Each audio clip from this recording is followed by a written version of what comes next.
Okay, thanks for checking out the video. I'll show you a little bit here on the Enochian Font that's going to be appearing in book 7. This is the newest and final version of it. I have to get book 7 published. September is the month for me to try to get the manuscript completed and get the editing started.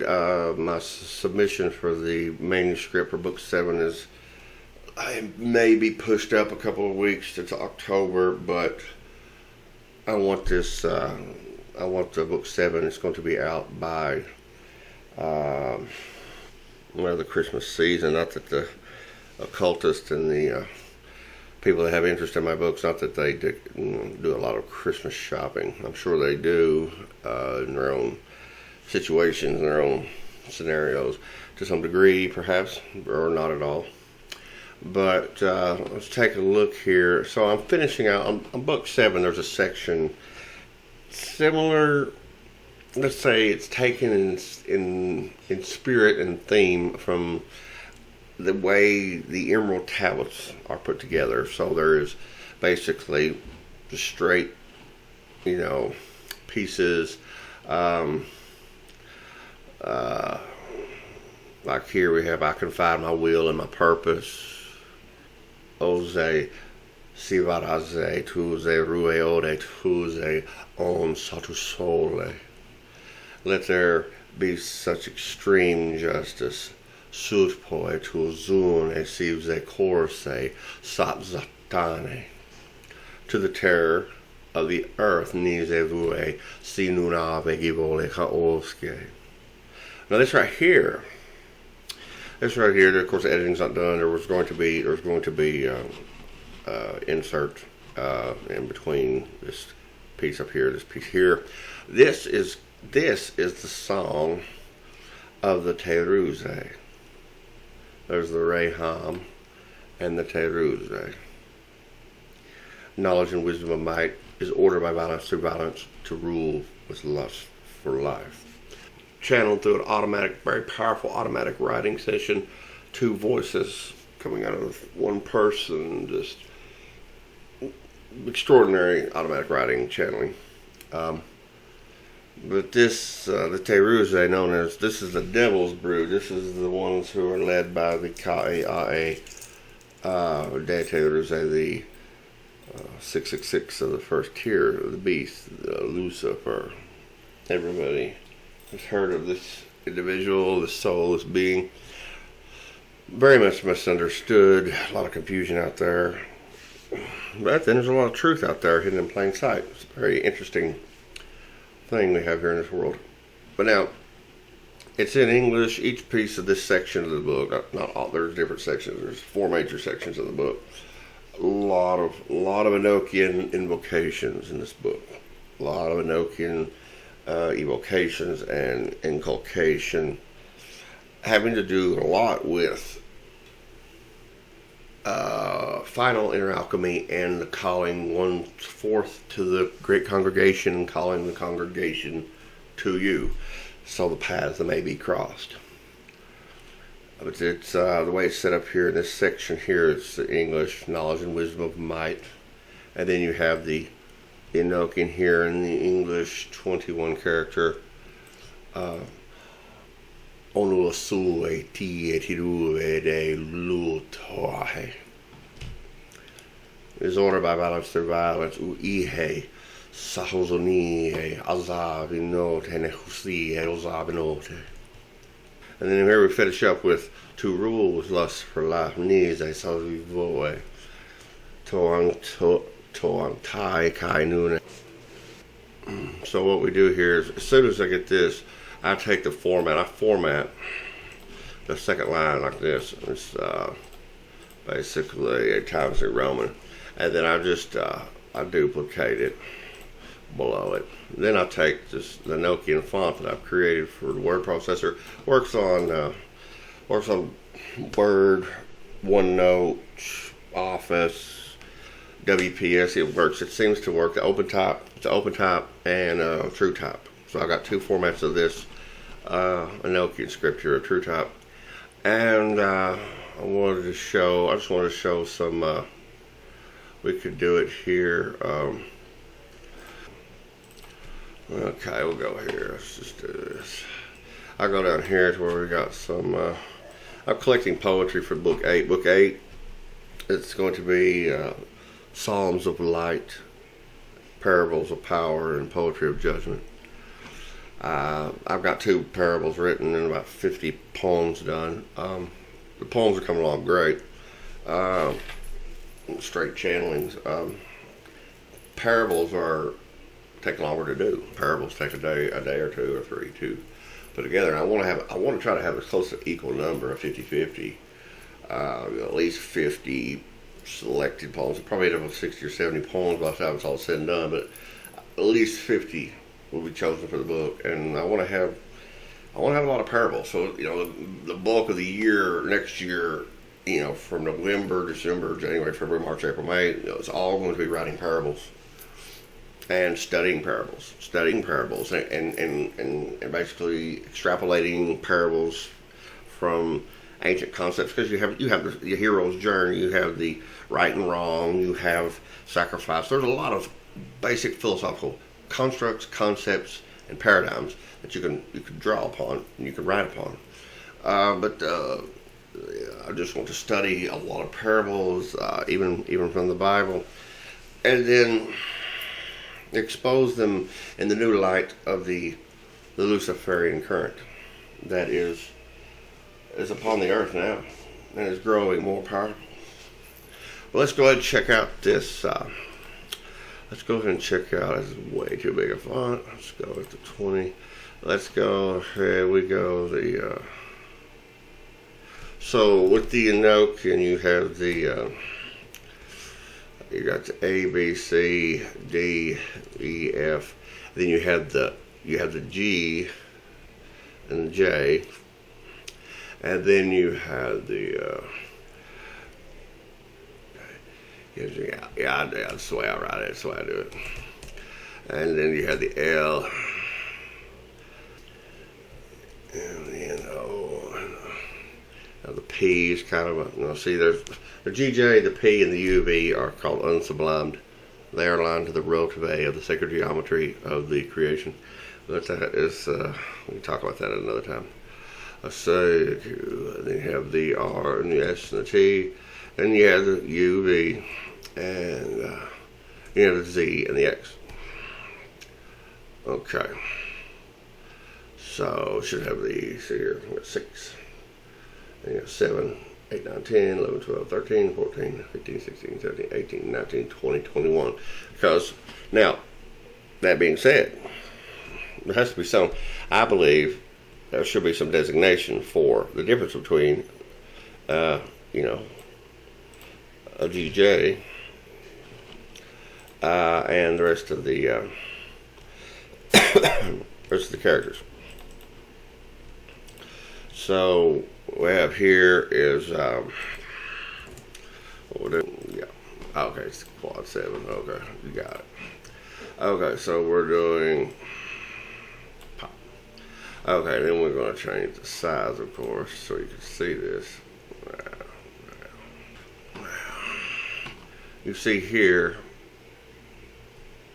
Okay, so what you have here is it's the same glyph except for the addition of this. This is the G, and this is the J. This is the addition. Now we have a similar situation with the UV. You have the okay, you got the UV there. Let's see here. Okay, so what you got here?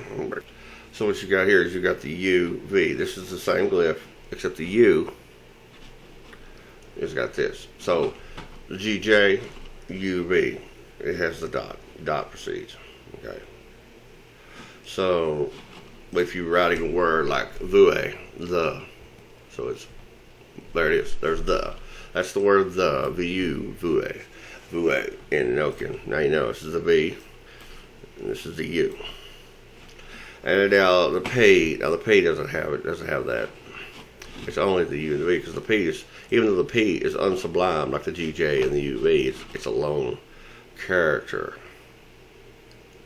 But let's so we got the UJ. Let's drop the P. Let's put the P. Let's put this unsublimed character. Let's put it down here as well. Okay. And I got the word the. Okay. And we'll do that. Okay.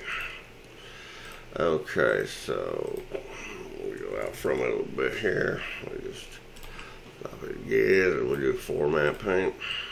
Pop. There we go. Format. Okay, there we go.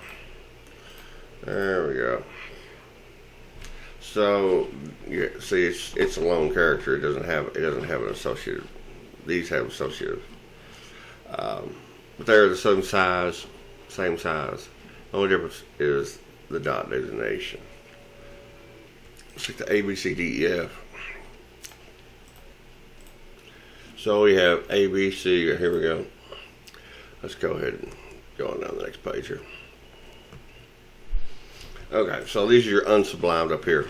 The GJ, the UV, the P. The G and the U having the dot. The glyphs are the same. This is the P. And here we have the first letters A, B, C, D, E, F. Now,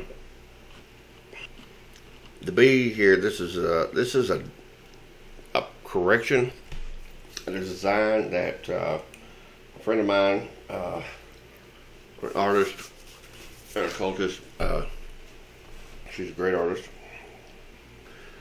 Hilmno.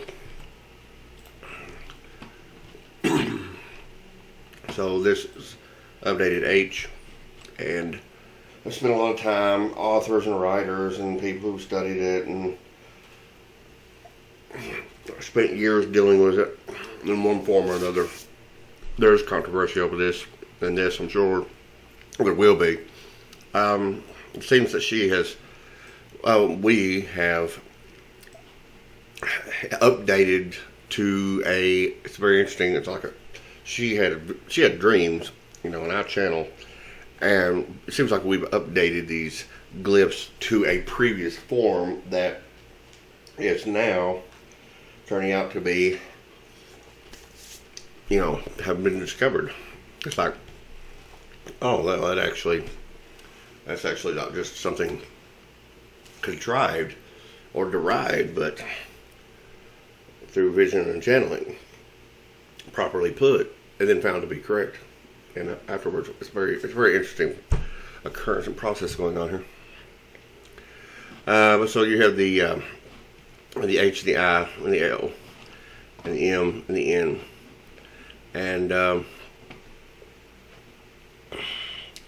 the O here. This is my take on it. It's typically the hook has not had this upswing on this left side. It's been like a Christmas sled that's tilted on an angle, and this main bar of the character of the glyph has always been done a couple of different ways. Often like this E right here without the tail, the top tail up here, flipped around the other way. So imagine this just cut off right there, flipped around, mirrored reverse. So it's leaning over like this, and put that right down here. That's more of a common, but that's basically what's there. It's just that there's a if you notice this underside curve. This underside curve is a little more. I could have replicated that underside curve a little bit better, but it's locked into the system, and it is not an easy thing to produce these true type, open type fonts. They do minor alterations, because once you go and you start tampering with minor alterations like that, you end up having to resize, respace, compare the meta data, and it's like, oh wow, you're gonna go all the way back and do every single one of them in relation to each other, spacing, distance of spacing between words, overall size compared to, you know, like your standard, you know, font sizes that are base here. These are base, you know, like, you know, and so it's close. It's close. Let's go up here and get these QRST. Now we'll get the QRST down here.